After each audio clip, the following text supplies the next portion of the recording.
who is Adil Amarsi according to you? I'm a copywriting marketer who loves podcasting and people. But when I got to know about you, I was like, why didn't I know about this guy? Because Two, three, 400 episodes of my show just live, and everyone's like, "What the hell? Why does no one know you?" I was like, I knew how Indian people think, sell, work, and how they do business. that people are not trusting each other anymore. Build and build and build and build and make more and make more and make more and Hmm. hustle, hustle, hustle. They've gone from we went from the slacker community to the hustle community. They are saying that I got this client, that client, but really they're not getting clients. They are suffering literally with retaining their clients. And the birth of AI, while everyone was afraid of it, I was happy because it got rid of all the shit ones. Hello everyone. Today with us we have a very special guest. He is a copywriter from age of 12. He's into this copywriting and marketing space from for 15 years now, and he has generated over $1 billion for his clients and with his students like consultation and all those things. He's kind of an underdog. I would like to know more about that. That why he has kept himself under the rock. But yeah, he's a superstar in this copywriting and marketing space. He has worked with Tony Robbins and very big names in the industry, and I'm super honored to have him on the podcast and have a conversation with him. Hello, Adil. How are you? Hey, thank you so much for having me. Please forgive me because I didn't get a chance to ask this, but is it Chiranjeevi or Chiranjeevi? Chiranjeevi, the second Chiranjeevi. pronunciation. Perfect, Chiranjeevi. So I had to double check that because you never know. Could Oh get no, it's like no, that's a tricky that's the thing. one. Yeah. But thank you so much for having me on. I'm really honored to be here. It's going to be a fun time and we're going to have a good laugh. Yeah. Yeah, we are very super excited. And this is a question I ask all my podcast guests. I can introduce you a lot, but I would like you to introduce yourself. Who is Ooh. Adil Amarsi according to you? Oh my God. Okay, do I be funny about this or do I be real? I'll do both. It's fun. Okay, so one thing I'm going to correct. I've actually been professionally doing this 17 years now because it's Oh, been I started at 18. I'm 35 now, which is just sorry. weird to me. I feel so weird being like because I just turned 35 like a month ago. I'm like, wow, this is crazy. But anyway, so who's Adil? So let's see. I'd say that I'm more than anything, I'm known for being a copywriter, but like in the original sense, which is your marketer, salesman, product developer, understander of customers, customer support, you know where everything goes in the industry and the business. Um, because it just teaches you to be more of a strategic brained marketer and Mhm. copywriter, which really makes life a lot more fun. Because words on paper are fun, but think about how they affect someone makes it so much more interesting. But I'd say for me, I- it's hard to describe. I'm a copywriting marketer who loves podcasting and people, and I just happen to be really good at making money for a lot of people, which is really nice. You know, it's a thing. It's an obsession. I'm very blessed for the career that I have. And to answer why I've been underground, I'm going to give you guys the answer. It's really simple. Insecurity is a bitch. Like I was very insecure for most of my career.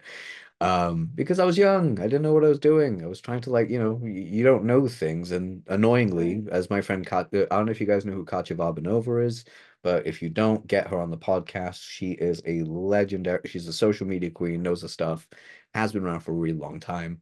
Katya is a friend who basically pointed this out to me a couple of months ago, where her exact words were, "You've been very self-aware to a point that's detrimental to your marketing because you're like, well, what if I do this and then this other thing?" It's like, Adel, shut up and just do your thing. So that's the reason I was underground for so long, is I had so much self-doubt about myself, and then I started to come out of it, and it's good. Like I don't doubt my skills, I doubted my ability to communicate what I could do. But Right. it has led me to actually be the secret weapon for everyone, so it's quite nice. Because Yeah. Tony was a client through a company that I worked with, like I worked on that account. But also, we've had Jay Abraham's client as a client I've worked with. I trained Taylor Welch at one point, that was fun. Just that there's it's like throw I'm grateful that everyone that knows me and knows my skill, but now it's time to actually get out there and just help a few more people as well.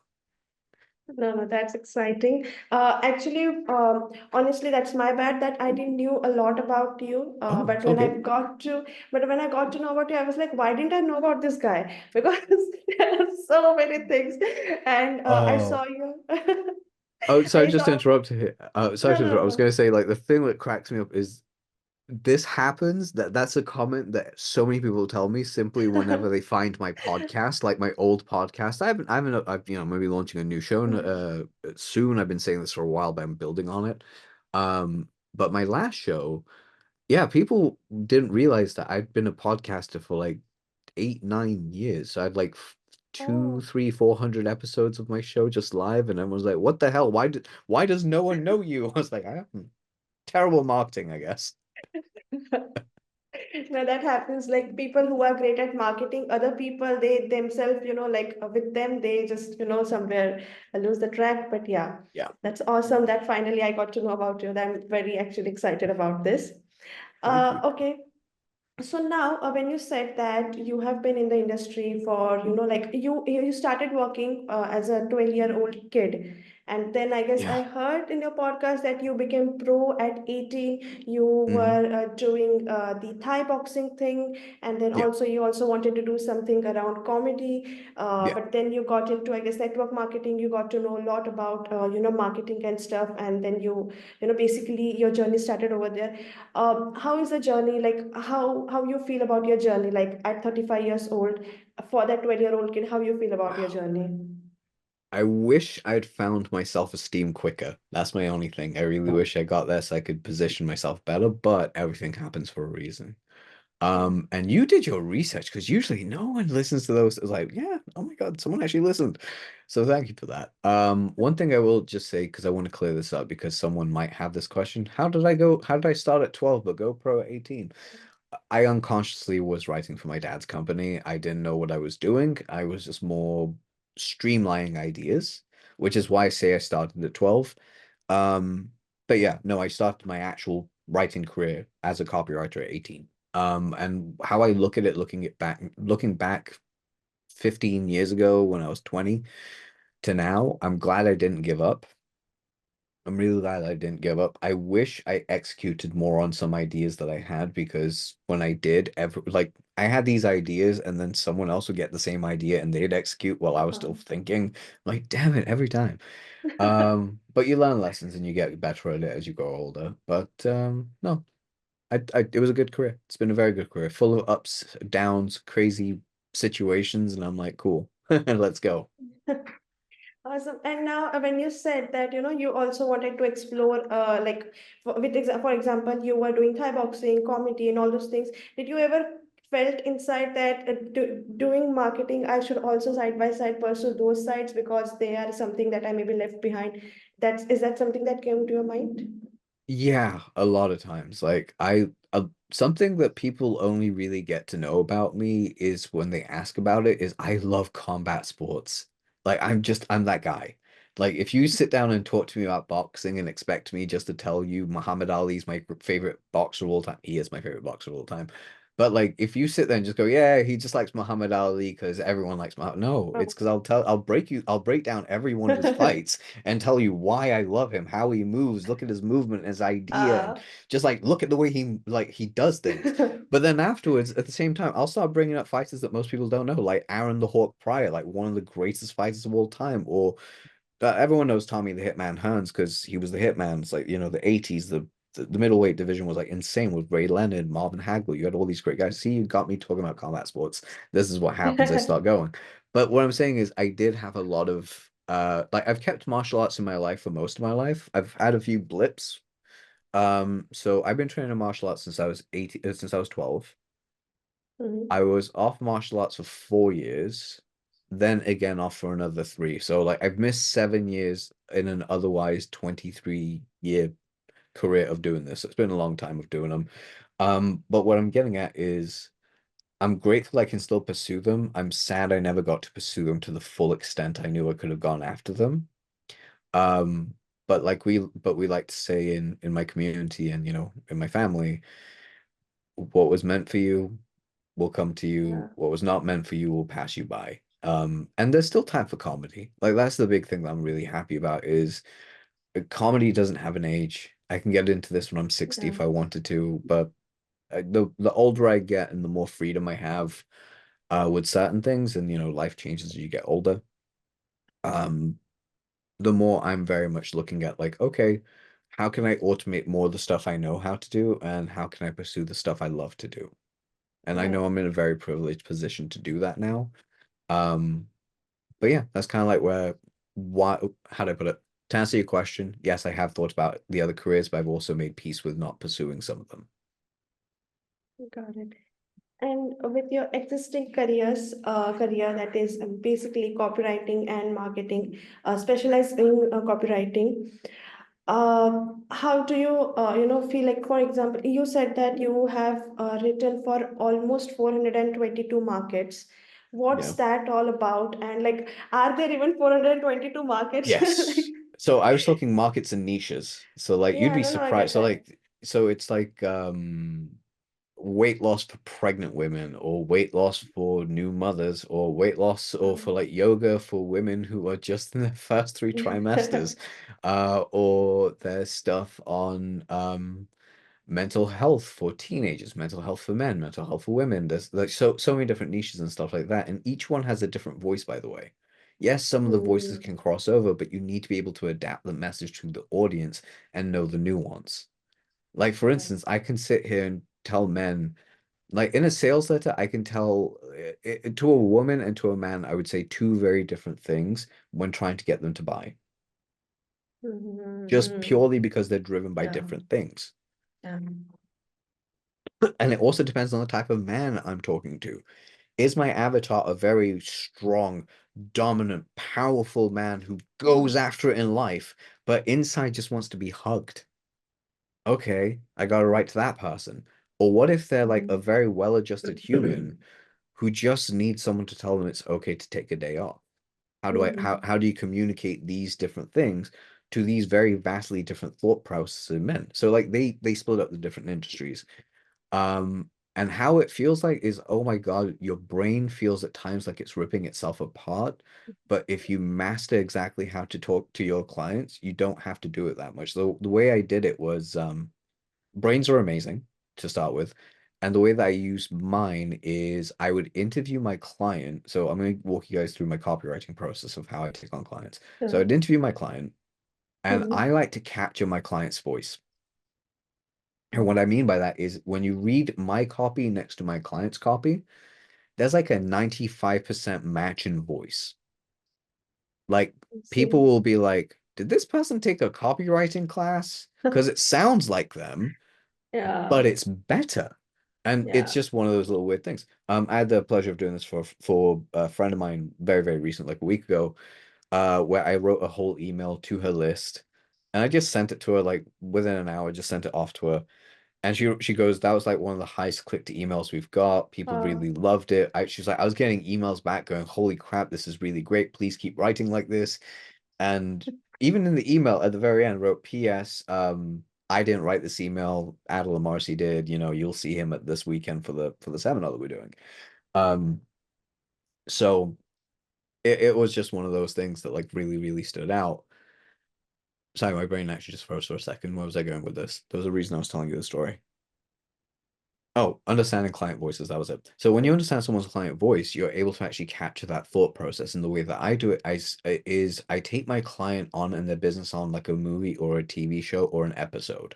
So I give my attention to what's going on. I understand it. I build the world around it. I give them the work. And then weirdly, my brain forgets they exist. Like it's the same Interesting. reason why, but the only reason I know who my clients are, like the big names, is because someone made me write them down. Like in the last 6 years, I've had so many other clients that are absolutely huge. But if you ask me some of their names, I'd be like, I can't remember. So you go, where's the copy? I was like, I don't even know. It's on my laptop somewhere. And everyone's like, why? It's like, I put it in a folder and just go do other things. It's just like, that's just how my brain works.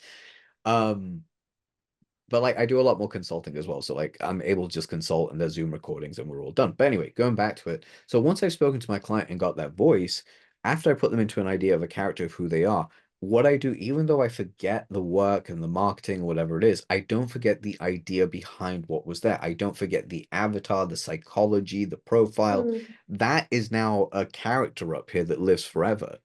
And I Hmm. have this for every single one. Now, are there markets where I'm like, okay, character number 12 is perfect for this marketplace, but we need to make these edits to that character. So it's still the Hmm. same base character, but it's like little adjustments that don't make it hard. So when you understand the personalities of audiences and really understand how they all think, you're able to just chop and change what you need within the personalities to fit what the product is deciding. You're selling to people, not just the products. You're giving people the benefit of the products, Hmm. yes, but you're selling to their tendencies of understanding and what relates to them. So for instance, there is a way to talk to you that will get you to do anything for me. And there is a way for me to talk to you that will make you hate my guts forever. Hmm. You don't fully know them, or maybe you do, but most of us don't know it until we experience it. Hmm. And if you come from that understanding of psychology, you just now have to figure out how most people like to be talked to, and it's a very short space of people. Like it's only a small subset, I'd say like 20, if that. It's probably less, like Hmm. 15 or even 12. Those 12 categories or even 20 categories of people you can memorize and you'd be like, right, I know who I'm talking to. I see. That's interesting. And Yeah. like, how does like, do you don't think like that person? You actually become that person for you be able to write for them, right? Yeah, I use my imagination a lot, so I kind of have a seat next to me. People can't see it, but there's an empty seat next to me. There's always an empty seat next to me. And the reason for that is partially because I just love having things next to me that I can easily grab onto or just have something there to look at. But the other reason is because, and this is going to make me sound like a crazy person, but I actually imagine that person sat next to me. So when I'm writing and they're reading. So like it's literally Oh. like it's a team effort of the three of us just like working together around it. Now, for anyone else thinking, oh, he sounds good. No, it's literally a conversation I'm having in my head. I'm just looking to the right of me because I know that's somewhere that I can put my focus into and project this character Mhm. onto. Um, it's also the same reason why you can't see this right now, but all my walls are usually quite blank. And the reason I like blank walls is because I like to stare off into space. And when I stare off into space when I'm writing, I let just the words come out of me and they all come out rather than trying to think and filter. So when I'm in that space with that person, I can hear, let's say Jess is the name of the character. So I've got Jess Hmm. next to me, and I'm writing specifically to this woman and what she's doing. Or Jenny. Jenny's actually way easier because she's one I use quite often. So Jenny is a very particular type of person, and when I'm writing, I can hear her voice in my head. I can hear what thoughts she's having. When I'm writing some copy, I can hear her disagreeing with me. Being like, I wouldn't say that. I'm like, nah, you wouldn't, you'd say it this way instead. Or I'd write something and I'm like, that sounds too masculine. How do I make it more feminine? Or that sounds too feminine. How do I make it sound more masculine? And you just play with it. And that's when you have that down in your head, you can essentially do most things. It just takes time. That's like the big thing. It just takes time to actually put these things in your head. I'm not sure if you know about this guy. There is a guy named Javed Akhtar in India. He is a very huge poet, I would say. He writes in Urdu, Hindi. He has written Yeah, for no, a no, lot Javed. of, yeah. So I was recently watching one of his, interviews where he says that for you to be able to write, for example, he wants to write about rain, like romance and rain, and he's sitting in a very small crowded small restaurant in Mumbai in humidity and heat. And when you have to write about something like romance and the rain and all those things, you have to be somewhere mad for you Yeah, be able to do that. yeah, And pardon my words, but like, do you of feel course. that that craziness or madness is important for you Yes. to able to put it? Yeah. Yes. Oh my God, so much. So I am neurodiverse, and I only found this out a couple of years ago where I'm autistic ADHD because for the longest time I thought I was actually crazy. Um, Part of me just want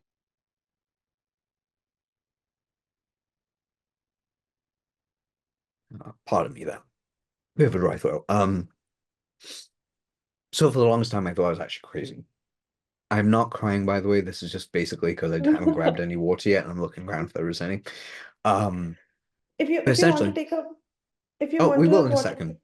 Okay. In a moment, in a moment, in a moment. We'll be fine.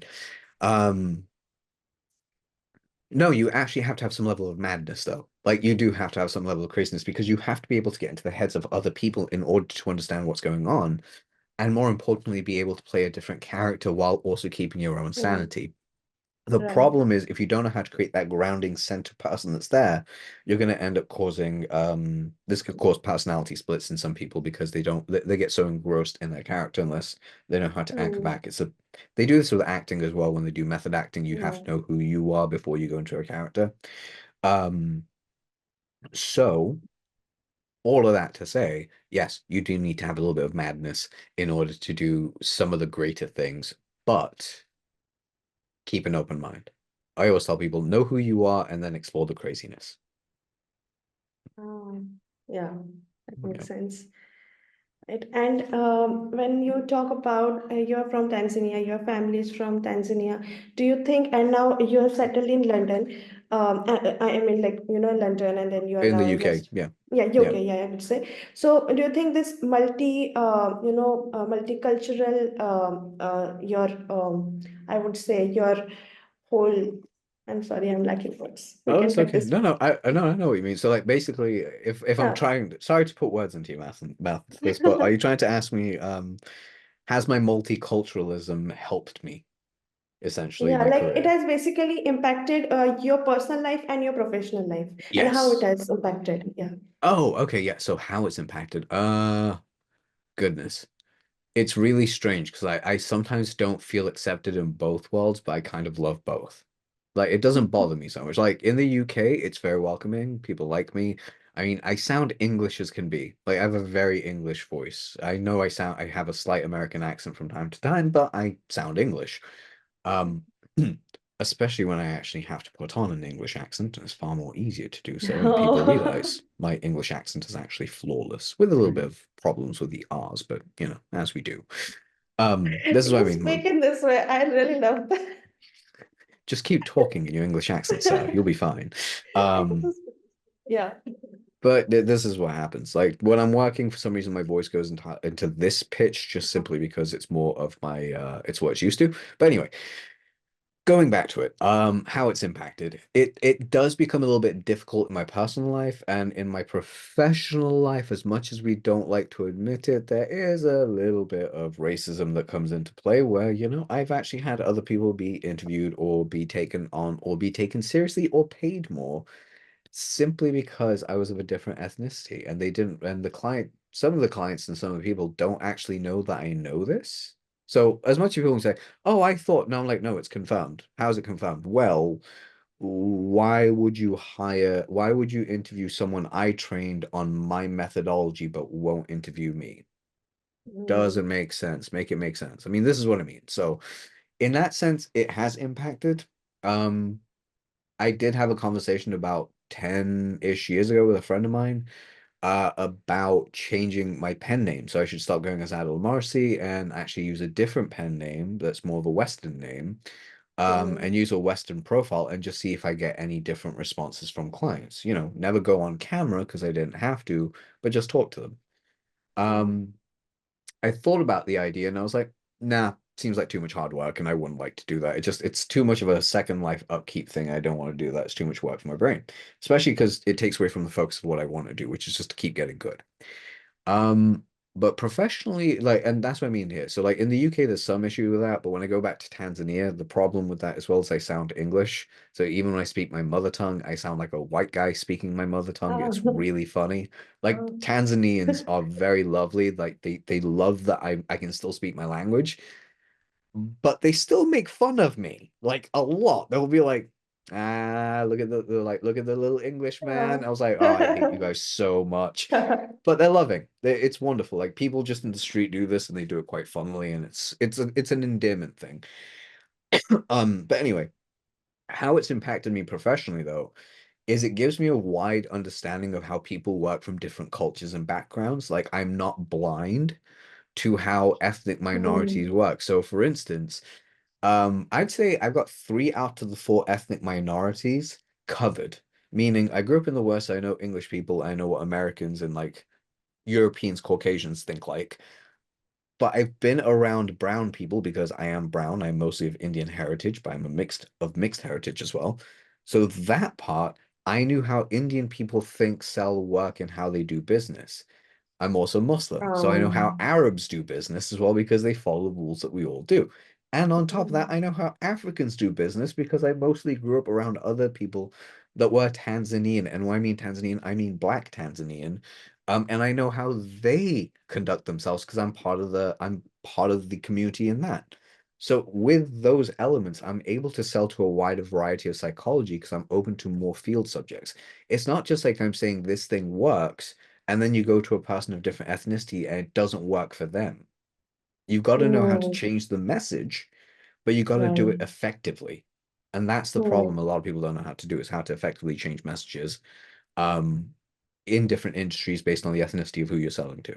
Actually, sorry, I got four out of the six. Sorry, Latinas and Latinos. I missed you guys out. Right. That's awesome. And like the main topic that I actually wanted to ask you about is that right now, if you see in the industry, like you have been in the industry for a very long time, and you have seen the industry not just change but completely evolve into something different with all those new things coming in the market. Right now, Yeah. so yeah, right now, one thing that I'm observing is that people are, even though like they are saying that, I got this client, that client, but really they're not getting clients. They are, are suffering literally with, retaining their clients. And that it's, people might blame it on recession, but main thing that is I have seen happening in the industry is because of the trust recession, that people are not trusting each other anymore. For example, for coaches, it's like that the clients are not able to trust them because they are like, I have worked with a lot of coaches and nothing has worked for me. You're another kind of coach and you're going to sell me the same thing. With service providers, it's the same kind of thing that, I can Yeah. get it done, or I will get it done from a person who I completely trust. Otherwise, I'm not paying someone $500, $600, even that, just for a page or something like that. So you Yeah. think how is what's your perspective about this, and have you seen that happening, and how you feel about that? I've seen that happen a lot. And I have my and I'll go into this quite deeply because this is a very interesting topic in its own right. So over the last decade, I'd say like since 2013, 13, I'd say like 11 years now, Yeah, we've yeah, slowly marched from what we were as a community to a corporate structure. yeah.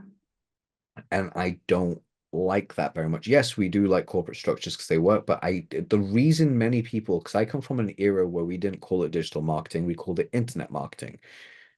Internet marketing back in those days, like I'm talking, I joined the community in 2008. So I was there for like 3, 4, 5 years before like it made the switch over. But so I had enough experience with it.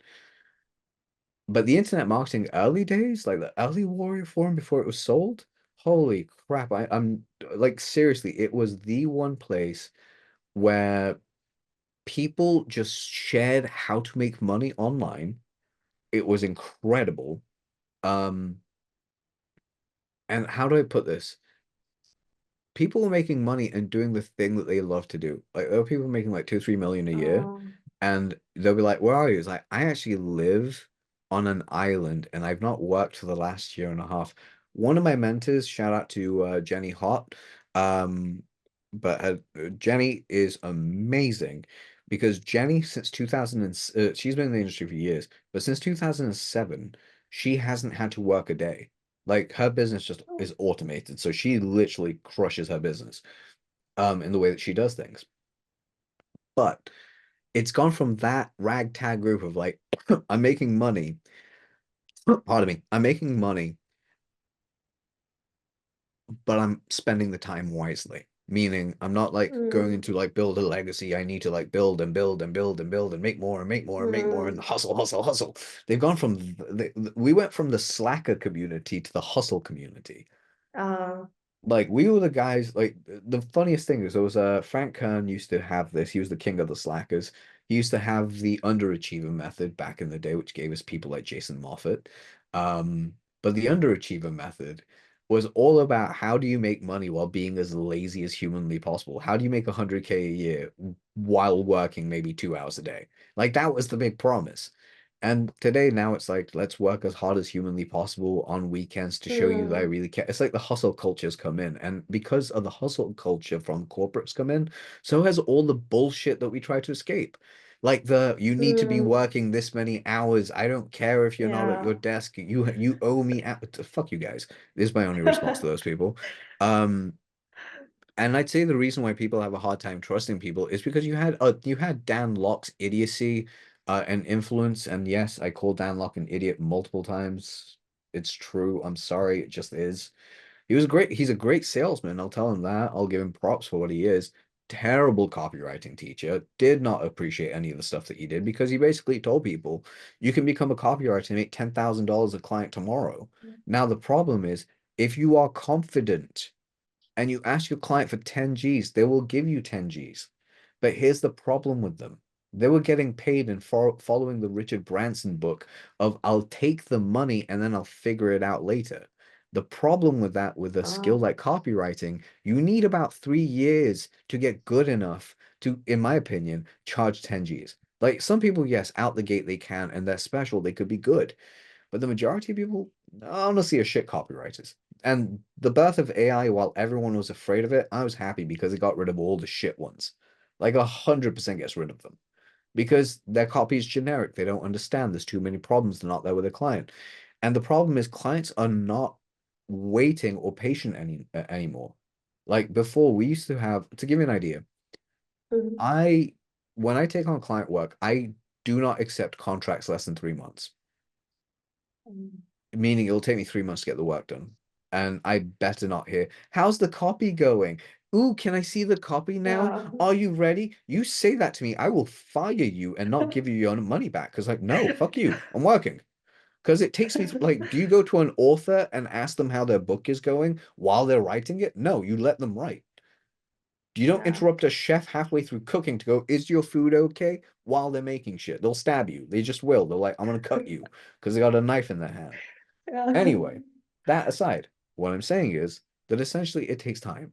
And the problem is far too many people are promising to deliver great work in short spaces of time. Remember, it takes 6 months to put together to build a Rolls Royce. It takes like 6 days to build a Toyota. Don't be a Toyota. Be a fucking Rolls Royce. There's a difference. Like it's all about Hmm. mindset. It's all about idea. And the other thing is, far too many people are trying to charge the wrong amount of money for the wrong amount of work. Hmm. Hmm. Because they're Yeah. expecting, the clients are expecting like all the work for like $600. Yeah. But they need to be told, no, no, no, no, no. We don't do that. You want good work, you pay more. And it will Hmm. take longer because I'm not a machine. I'm a human. I have to understand you. And if you're a good copywriter, you should be understanding your clients. And if you want to tell your clients this, you can do. You just say to them, hey, this is going to take X amount of time. Figure out what your time frame is.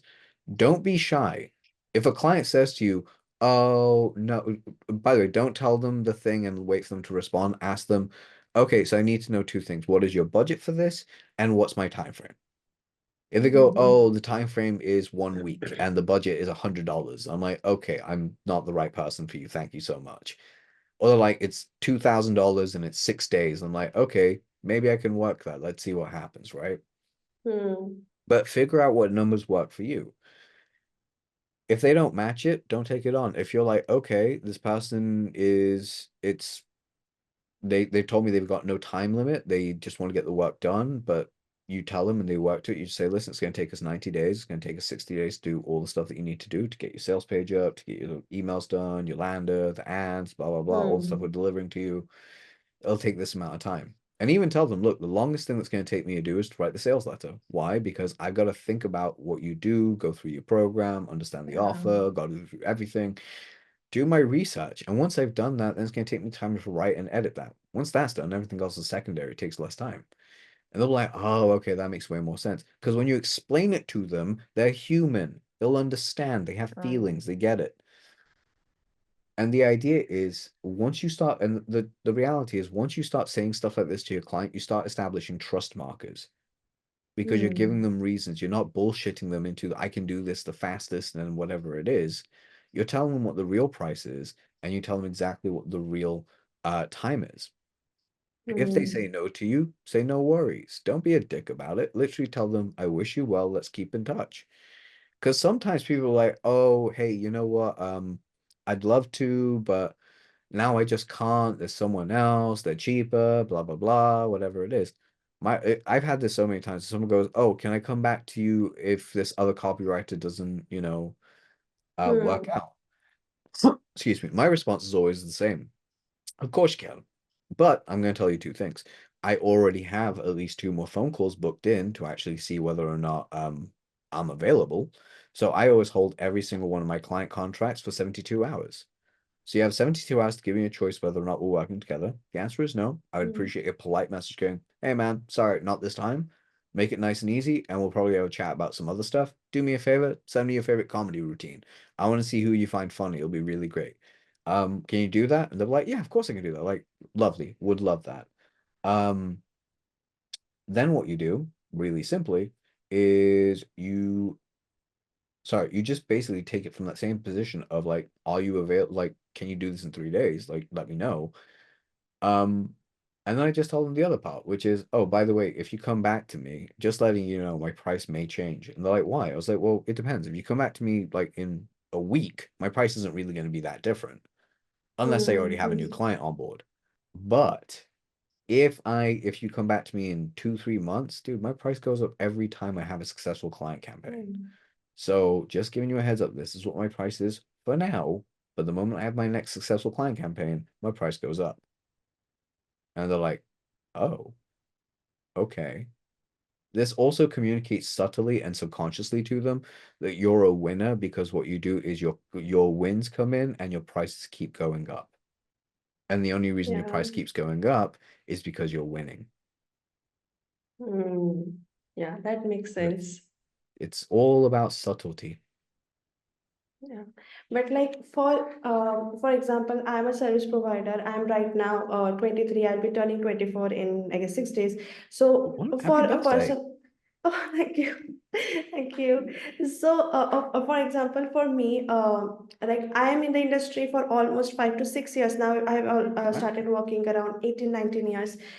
Love I that. understand. I understand the subtlety you're talking about. Like the because I have said no to a lot of opportunities just because I knew that they are not resonating with me. And same Yeah. kind of thing that you said that I know this client is going to hurry me up, and either the payment is not good, and if the payment is good, still they are going to be behind my back. I run ads and all those things, so they will be like, "Are we getting results? Are we getting results? When we will be getting results?"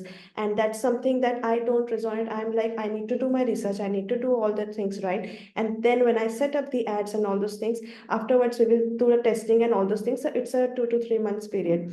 So I Yeah. now, after all this time, I understand that. But somewhere, what I feel is that there are so many service providers who are young in the industry, and especially when they come from third world country like India, Pakistan. For them, $500, $600 over here, it's a huge amount. When they Yeah. start out, they get easily exploited because for them it's like, okay, I'm getting that much amount. And secondly, what happens is on the client's end, even though they want to earn real money, like in the like real business, they want to do it like that, still they see kind of online industry as some kind of like get quick rich type of scheme, that I will just Yeah. launch my course, I will launch my coaching, and I will earn money like that. So I feel that somewhere both service providers and the clients or the people who are asking for work, they both are somewhere exploiting the industry here and there. And maybe only if they understand their responsibilities at their end, maybe the industry could get better. Could you just repeat the last question, please? Sorry, I was just listening to you and I got lost into it because I was thinking about an answer and then my brain went, oh crap, what's the question? No worries. No, no. So I was just, I was saying my part over here, that if just the service providers and the coaches, or not coaches, clients could understand that their responsibilities at their end, that I'm not going, sir, as a service provider, I'm going to provide best work, but I'm not here to be get exploited. Yeah. and the client, he's like, okay, he or she is like, I want to earn real money, and I want, for me to earn real money, I need to treat this as a real business, not kind of get quick rich scheme. A If they hundred percent. understand, if they Yeah. understand their responsibilities at their end, maybe both of, the industry could get better. And as you said that it's going towards the corporate, it's, I think that's because everyone is just that, let me earn money, let me earn money. But if they Yeah. just understand the depth of it, yeah, that would work. Oh, 100%. Now, the other thing as well, if you feel like you're being exploited, put it in your contractual agreement when you sign up with Yeah. someone. Put it down as like, look, if, and even putting things like kill fees, like I have it in my agreements where it's like, look, if we're not working, you're violating these rules, I will fire you. Remember that Yeah. you can fire your clients. You're allowed to fire them and keep the money and tell them the reason for your firing is you're a terrible client. The reason I'm keeping your money is you're a terrible client and I've done the Yeah. work. Or they're going to, Yeah, oh, I'm going to charge a absolutely. file back. Great, go for it because you signed this agreement. Literally, by putting it there before they do any work with you, before they transfer any money, even put it into words, something along the lines of by replying, by agreeing in email or transferring the money is a sign of agreement to this. What was it? Is a sign of that we are in agreement to this contract, meaning everything that you've said in that they've just said yes to. Um, Mm. so, and that will protect your ass so many times. So have a contractual agreement written down.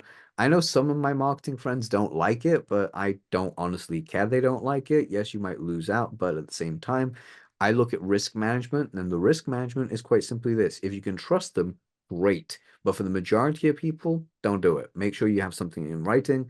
Make sure you have it written out. Even go as far as saying the reason I'm giving you this in writing is so I don't forget. Yeah. Because the reality is, it goes out of scope creep, like, it goes into other things.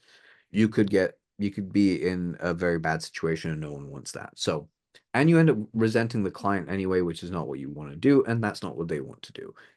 By the way, I would go as far as telling them this on the call. The reason why I do this is because of this. These are the rules that I have. I don't want to be this way. I want to be this way. Is that cool with Yeah. you? If you're clear with them from the beginning, they'll understand. If you tell them this and they say no, that's great news because it means you've avoided a headache. Absolutely. Absolutely. Because the Completely reality with is you. you might let go of that client, but guess what? You'll be rewarded with a better one. Because Yeah, someone else will come exactly. along immediately and be like, oh, hey, that guy, yeah, he's an idiot. How about me? Yeah, exactly. Yeah, I know we now right now I know we don't have a lot of time, but I really we've got a had little this bit left question. time. So, Go for uh, it. so my question over here is that as I listened to all your podcast, you talked about collaborating storytelling with human psychology, Yeah. and I found it very interesting. I'm personally very fascinated with storytelling, and like when you talked about being a student of human psychology, how do you collaborate storytelling and human psychology for your copywriting? Well, we do it anyway. All stories are psychology. Think of every Uh, story that you know about a reason to why we do something. You realize it's just a story mm, that actually shapes your psychology. Why do good guys win and bad guys lose? It's a story. What's the story tell you yeah. though? Being good allows you to have being sorry, being good allows you to be kind, to be gentle, to be all these things. They basically make the good guy all the positives and make the bad guy all the negatives. So you're Hmm. actually influenced psychologically to go towards the good guy that involves all these different personality traits that you want to embody. Yeah. Yeah, so that's literally it. So the psychology of our brain, the way that you integrate the two together is first you have to understand what the emotion is that people want to feel, by end there's a whole process to this, by the way, because of course everything I do has a process. Because it's me, I just have to have processes. But the process is dead simple. So you basically start off with watch something that you love watching, or read something you love reading, or listen to something you love listening to. But when I say listen, I don't mean music. It has to be a story. Mhm. Yeah. And what you do is you watch how the actual elements of the movie, of the TV show, of the game, of the whatever, make you emotionally feel things, whether that's Mm. happy, sad, angry, wanting to cry, crying, whatever it is. I mean, I don't know if you're a Harry Potter fan like I am, but Professor Umbridge, Seriously, everyone hates that character. Game of Thrones, we all hated Joffrey. Like, there's so many shows where you're just like, that character is so done, but we hate them because of Yeah. it. Why do you feel those emotions? And then Mm. what you do is you write those emotions down, and then you go through the entire process of, and there is questions you need to ask and stuff like that that allows you to really understand why you have those feelings towards that. And in doing so, you can now reverse engineer that emotion into your marketing and advertising at any point that you want. Because now what you're really doing Uh, is telling a story that is very obvious that can be transported over. And I'll give you an example because you're going to give me an example. You ready for it? yeah. Here's the example you're going to give me. I'm going to ask you, give me a very commonly known, give me a marketplace. Give me a marketplace, give me a product to sell, and give me a demographic. Okay. This lamp, you can sell to maybe a middle-aged woman. And what was the third thing? So a lamp that you can sell to a middle-aged woman. So that's target. So that's target. That's demographic, and product. So basically demographic. So how old is the woman? What's so special about this lamp? That kind of thing. Like, just is it a normal lamp or is it something else? Uh, right now, it's not properly visible over here, but it's beautiful. It gives nice aesthetic look to Oh, your that home, lamp. and Okay, cool. yeah, That this lamp. lamp. Yeah, yeah. Okay, so that lamp. Okay. Hmm. Give me a minute.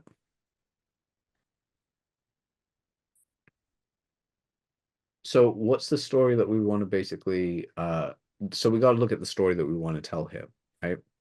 Hmm. So what is the story that we want to tell? And that's where we begin. So the story is that basically we want pardon me. Oh, sorry.